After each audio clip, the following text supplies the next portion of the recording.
Hi friends అందరికీ. ఇలాంటి ఒక వీడియోకి వాయిస్ ఇస్తా అని గూడా అస్సలు నేను ఊహించలే. అలాంటి సన్నివేశం అయితే జరిగింది మా ఇంట్ల. నిన్న సాయంత్రం అయితే అందరం అయితే అన్నం తిన్నాం. చాలా అంటే చాలా హ్యాపీగా ఉన్నాం నిన్న మొత్తం. కానీ అనుకోకుండా సడన్‌గా అయితే మా పెద్దోనికి దెబ్బ తగిలింది. అనుకోలేదు ఇట్లా జరుగుతదని గూడా. వాడు పుట్టిన కాడ నుండి అసలు ఇంత పెద్ద దెబ్బ ఎన్నడూ తగలలేదు. ఎంత సంతోషంగా ఉన్నాడంటే నిన్న మొత్తం చాలా మంచిగా ఆడుకున్నాడు.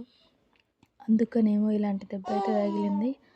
అసలు ఎంత బ్లడ్ పోయిందంటే చాలా అంటే చాలా పోయింది. పడంగానే హాస్పిటల్‌కి అయితే తీసుకెళ్ళినాం.